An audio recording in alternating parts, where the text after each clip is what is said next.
Hello everybody, and welcome back to Modeling Time with me, Brian Banna. In the last video, we did the disassembly of the 4 scale trains SD45s. Now real quick, in the title it says X4, and that simply means times 4, because I'm working on 4 at the same time. So we got the disassembly done, and all the parts are in the box and ready to go for when I need to pull something out and work on it. All the shells are over here, and I've got this one here to talk about what we're going to be doing. So the title of this video is Plastic Surgery. So let me get the camera set up over here, and we'll get right in on what I'm going to be cutting up, or actually explain to you what I'm going to be doing as far as plastic surgery goes. Now, I was going to talk about the prototypes that I'm going to be working on, the 4 prototypes I'm going to be working on. But I think I'm going to let that go for a while and just see if you guys can maybe guess at what I'm doing. There are a couple of people that know what I'm working on, but I think as this progresses, and even after this video, after this video, you'll probably figure out what prototypes I'm building. One of the clues is that there was only 4 of them. The first 3 were built the same. The third one was built different, and it's a one of a kind, and of course the first 3 ones are 3 of a kind. No other SD45s were built like these, as far as I can tell from my research. So without going on anymore, let me get the camera set up and we'll go over everything that I need to do in this first modeling task. Alright, so I got the camera on my work area. So what kind of surgery are we talking about for these prototypes? Well, let me zoom in a little bit here. Talk about it. Get my hand in focus here. There we go. Alright, for these prototypes, what I need to do is I need to keep this door, I need to keep this door, I need to keep this door and this spacer. Everything else back here needs to come out. And the same for the other side. I need to keep that door, and that spacer, and remove all of this. Now on the first 3, all of this needs to come out. The brake wheel comes out, and it goes to a minor brake on the front. On the 4th one, I keep the brake wheel here, and I keep this little door here. But on the little door, I need to take off this latch, and I need to put a latch up top and on the bottom. So that'll be a challenge. So like I said, on the back, I need to take these doors out, both sides. They'll be the same. So it'll come out to be they'll be all latched. So it'll be a wide latched, narrow latched, wide latched. So I'll get that done. And when I make the cuts, I'll show you, before we set the doors in, I'll show you what the cuts look like and all that. I need to make sure that I get just to the bottom of the doors and just to the top of the doors, because there's a little set in to the car body at both the top and bottom, and I don't want to remove that. You can't really see it on here, but if you have one of these, if you look at just the edge of the door, you'll see a little step down to the sheet metal. So we'll take care of that. Now up front, because this is a Pennsylvania Railroad version undecorated unit, it was the one that was closest to what I wanted to build out of this first run. I couldn't use the SP one because the nose had a cutout for the light. I couldn't use the Chicago Northwestern one because it had non-dynamic brakes, and it had a gong bell in the nose. And I couldn't use the Seaboard one because it had a nose light as well. So the Pennsylvania version was the closest I could come to, but I need to make changes on the nose, so I'm going to do surgery on the nose as well. Now I could just cut this all out and put a Canon and Company nose piece on there, but I don't want to do that because I want to save the integrity of how the manufacturer designed how the shells assemble with everything. So I need to lose this side, and because on the Pennsylvania version they moved the grab irons to the left side of the nose because they have an ATS box on this side, hence the two big holes. So I need to put the grab irons back on this side, and I need to have the grab irons back on this side of the hood. So what I'm going to do is I'm building a fixture. This will fit up inside the hood here. I have to make some cuts still, and it'll fit the exact inside width, so I have something to back the hood with so it doesn't flex. And this piece will be the bottom piece and stuff. We'll go over that later. So what I'm going to do, since the Canon and Company parts are thinner than the thickness of the molded shell, I'm going to just cut in the necessary area and fit the Canon piece into here. On the first 3 shells, I need to put the minor brake pump in here and put the Canon piece in here. After I get the sides in and glued in and everything's solid, then I'll cut the top of the nose off and I'll put a Canon nose piece on. Now, this Canon nose piece is actually a fixture because the prototype hood is higher in the back than in the front, so it slopes from the cab face towards the nose. So if you look at the side, I don't know if you can really see it, but let's see here. Yeah, you can't really see it, but normally when they build the molds, they build the mold flat for the nose. But on the scale trains model, they built the nose parting line at the angle of this nose.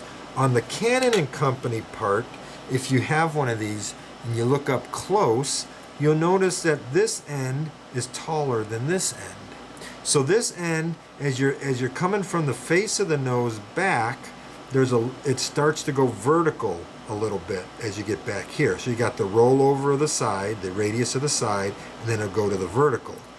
On the scale trains part, the rollover or the radius of the nose goes right to the mold parting line all the way from the front to the back. So in order to cut this properly, and also that happens on the inside of the hood, so I can't just put this block in here and it's flat parallel on the bottom, because if I put it parallel, if you'll notice here, let's see if I can get this on camera, it sticks out a little bit more here than here. That means the inside of this nose is also at an angle, so I need to build it so that it goes parallel with the hood. So when I cut it off, I don't have to, I have support up at the top. Now with the Canon nose being the way that it is molded, I just have to cut this starting at the referencing at the tip of the nose, set the depth of the cut, and just go straight back. That'll make a straight cut here, and because of this, the way that Gordon did his part, I just have to put that on top there, and it'll have the right slope to it and all that. Now this part, like I said, is a fixture, and it has a hole cut in here. Because this has a slope, I can't just put this in the vise and it holds it square because of the slope. Well, I reverse the slope on the Canon part, cut a hole in here, put it over the sanding hose, and now I have a parallel surface between the base of the shell and the top of the nose, so I can put it in the mill and mill out the sides. So that's the surgery that I need to do on the, that's the surgery I need to do on the shells. Now the cab will need surgery on the first 3 units, but we'll go over that when I get to the cab portion. But for right now, I need to, let me show you this. This is a fixture I made to cut fans and stuff off of Cutout GP35s. Well, it just so happens the width here is perfect for the inside of this hood, so I just had to make a few cuts to make this hood fit. Now on the inside of the scale trains hood, you got 2 pins back here, and you got a little something or other up here. Well, that's something or other. Let me zoom in a little bit. There we go. Get this in focus. There we go. There we go. So I've got the cutout here, and I got the two holes back here, and there's also little channel cuts here, here, and here to fit some other features that are inside the hood. So then I can just put this, let me zoom back out. There we go. I can put this, and it falls down in the holes. Now, first thing before I do put this on the fixture, on the inside there, there are some mold pin release marks. So I make sure those are flush with the inside of the hood. I can put this on there, and now it's ready to go into the mill. The other thing that I do is I'll take a little bit of CA and I'll put it underneath the hood in a couple spots here and here, and that'll keep the hood from wanting to bow up or anything like that. I can lay this in the mill flat, and I can go in and just cut the doors out to the depth that I need. I don't need to go all the way through, because as I said, the hood thickness of material is greater than the Canon and Company doors. The doors are 25 thousandths. So I just barely touch the milling bit to the surface of the door, go down 15 thousandths, make a cutout, then go down another 10 thousandths and finish the cut and go up to the edges that I need to go up to. One of the tricks that I use on the bottom is I cut a edge of a piece of tape so it's nice and sharp, and I lay it right at the bottom edge of the doors, and that's what I need to cut to. So I'll get these cut. I'll show you the cavity and what I do to fit the doors in. I've already got 3 of them done.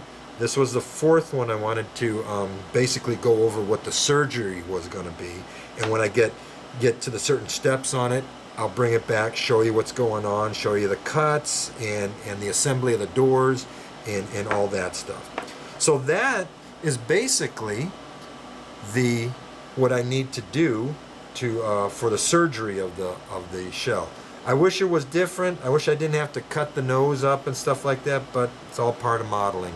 I'm sure eventually they'll have the right hood, but I wanted to get these done before they started really pumping these things out. I hope to have this done in a couple months or 2 or 3 months and be done with these models, so I can move on to what's more important to me, these models, which some of you are probably wondering, what's that blue and orange unit sitting on your workspace? Well, I'll get a video done of that later on, but right now I want to get these done, and then I'll move on to other things. And I got some cool stuff to show you, and what I've been doing, what I've been working on, and the direction of the hobby that I have changed to, or the direction I'm going into. So let me get some stuff done on this. We'll come back and I'll show you the cuts.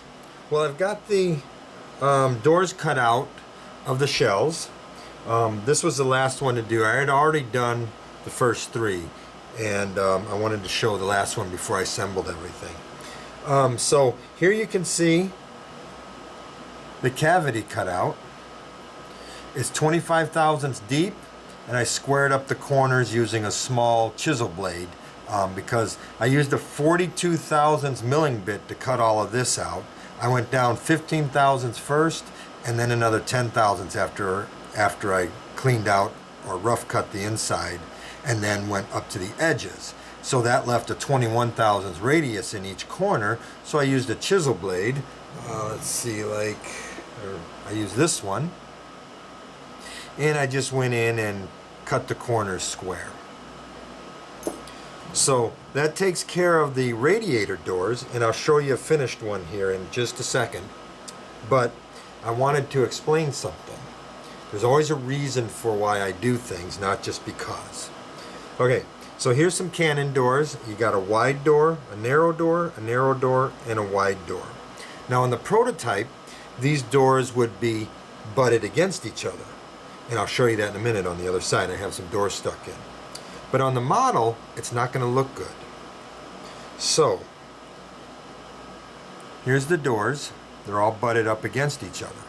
And granted, they would look good if all of them were done the same. But if you notice, on the molded on doors, there's a 10,000ths gap between each door.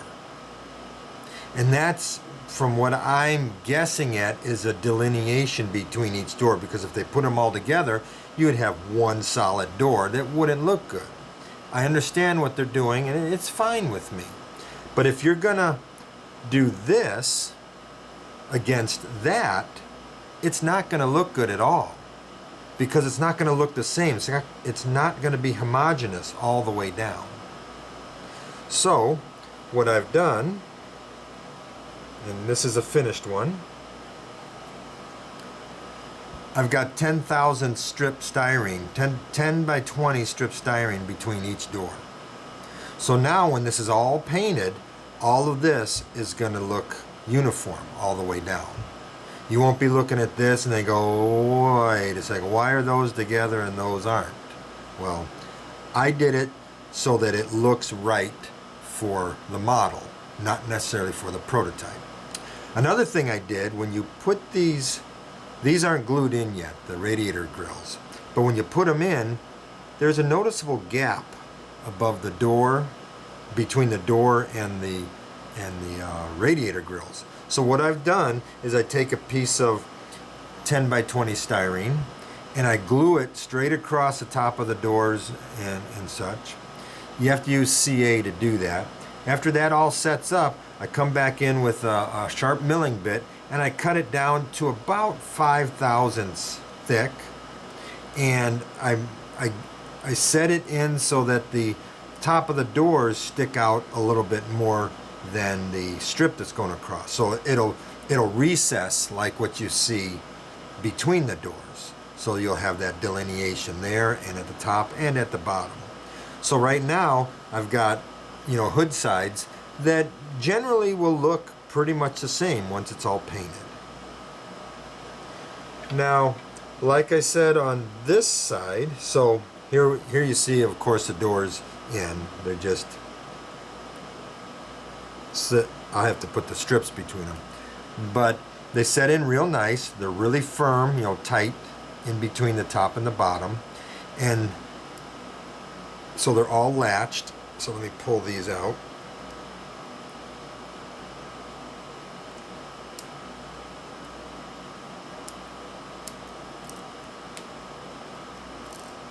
All right, so I'll put glue, I'll put CA behind them, stick a door down, put the 10,000 strip in, stick a door down and go into the end.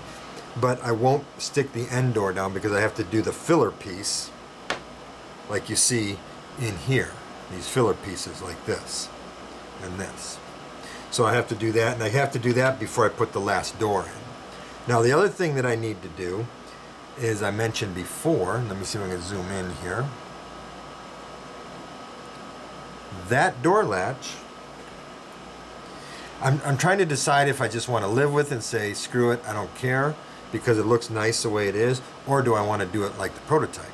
The prototype has a latch here and a latch here, not this one in the middle. So I can either cut that one out, fill it, sand it, and then put a latch in here and a latch in here, or I can just say, you know what, I'm just going to leave it the way it is. I'll figure that out and see how motivated I am later on. And as I mentioned in the last video, now once I get these doors in like I did the other ones, I will go ahead and then do the nose and get that done on all four. In the last clip, I showed you cutting the cavity out and how I'm spacing the doors and placing the doors in and things like that. And I discussed, you know, whether I wanted to make that small door prototypical or just live with it and just say, forget it, I'm just gonna go ahead and go with it. Well, I couldn't.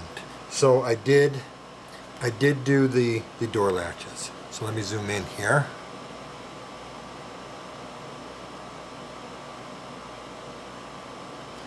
Some more light on the subject here.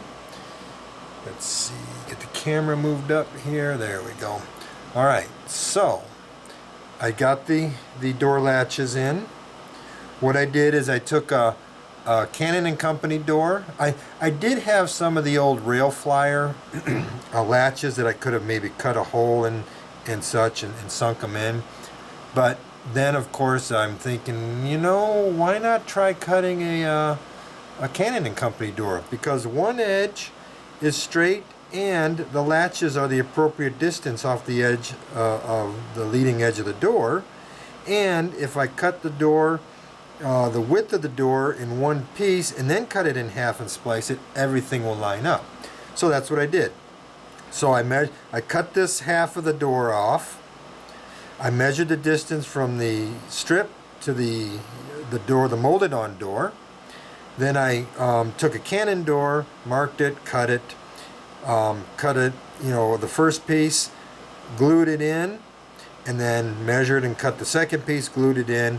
I then put some medium CA over the joints and waited a day, and then I sanded it. So now, at close inspection, I've grit blasted everything to blend all the colors and everything. Excuse me. At close inspection, I don't see any joint lines. I mean, I do see where the CA was and stuff, but feeling the door, I don't feel any lines. I drug a tip of a blade across it. I didn't feel any lines. But the true test is if I put a light coat of primer gray over it to see how it all blends. So I'm going to go do that, and I'll come back and we'll see if my splicing is up to par. And yes, paint reveals the quality of your work. I'm going to have to do a little bit more filling and some light sanding until I get it right. I'm not going to stop, but I got to be real careful not to damage the doors around it. So, let's see if you can see this here.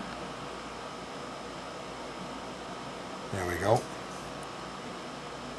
So there's some, you can see the line, the vertical line, and you can see the horizontal line. If you hit it in the light just right. So they're not that bad, but they're there, and I don't like that. So I'm going to grit blast this off and just do a light grit blasting with about 40 psi just to get the paint off. And then I will put a very light bead of what do you call it? CA over it, and sand it again. Although I might just put some plastic filler in there or some Tamiya putty. I'm not sure which one I want to do yet.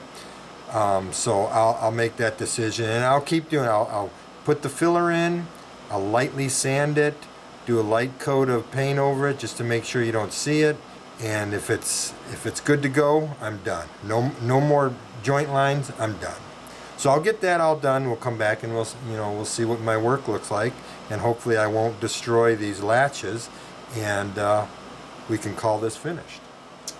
Well, this adventure in this little door didn't turn out too well. I filled it again, sanded it down, but the sanding stick was just getting too close to these door latches, and I let me see if I can get this on camera so you can see it. Let's see if we can get it up here. There we go. So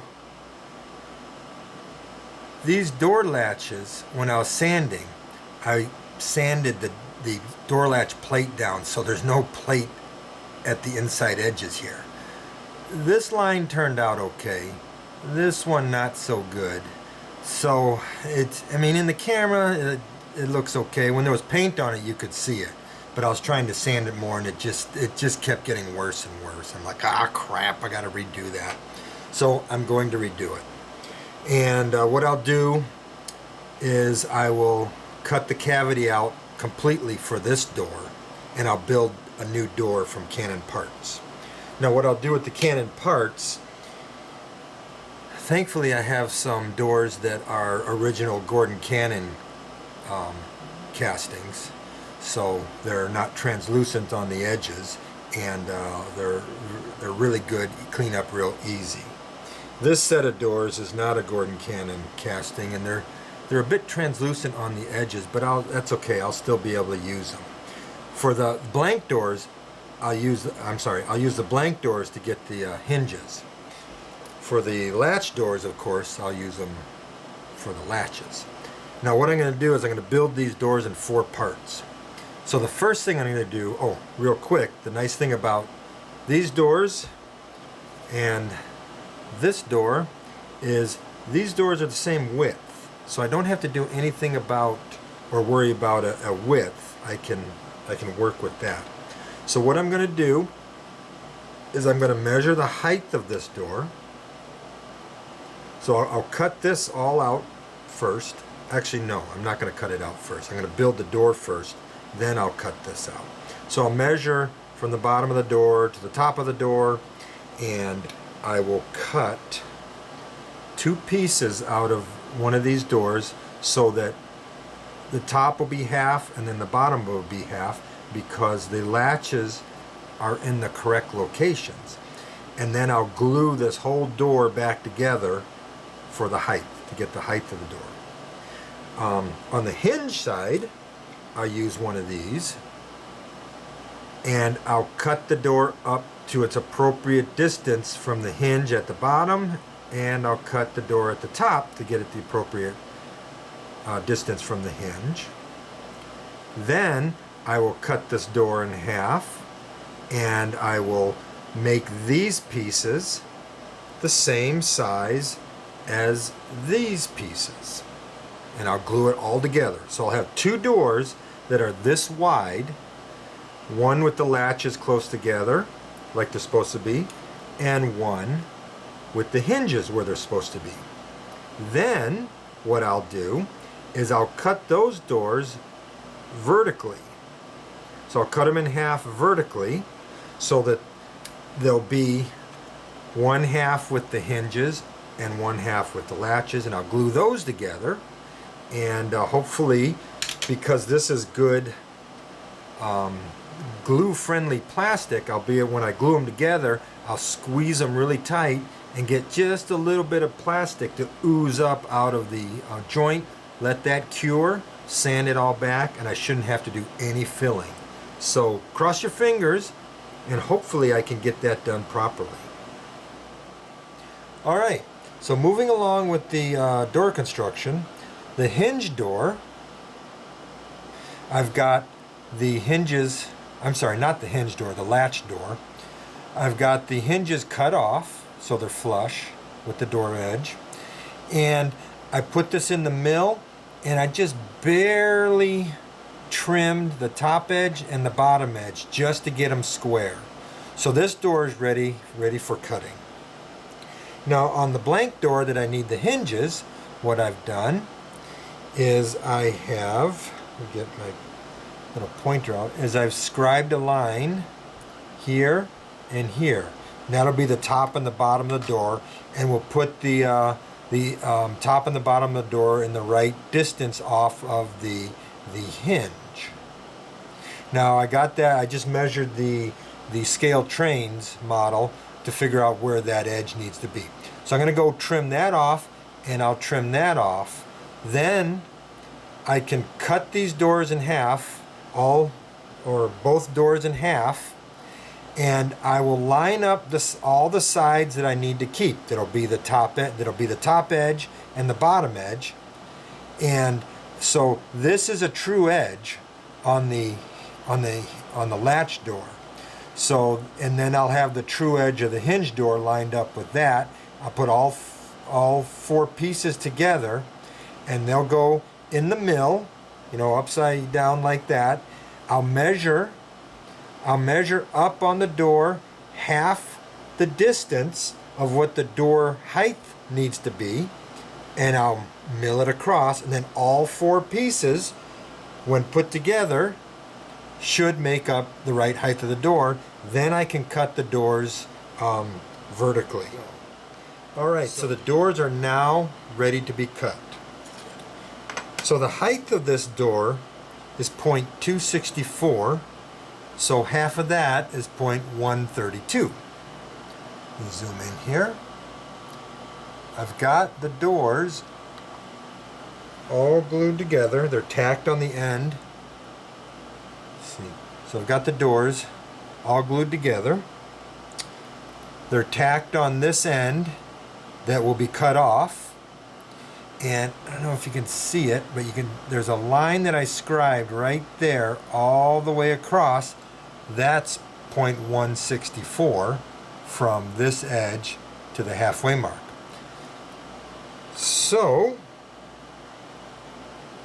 I can't just put these doors in the milling vise, clamp it down and mill away, because if I do that, I'm going to crush these details. So what I've done is I've made a block that has the cutouts in it, and it will fit. Just a second, get it up there. It'll fit over the doors like so, and all the details are protected, and then I can clamp this nice and firmly in the milling vise and cut to that line. So I'm going to go ahead and get these cut, and we'll see how well they come back. Alright, well, this option was a success. Now I changed my approach to it at midstream. Let me zoom in here a little bit.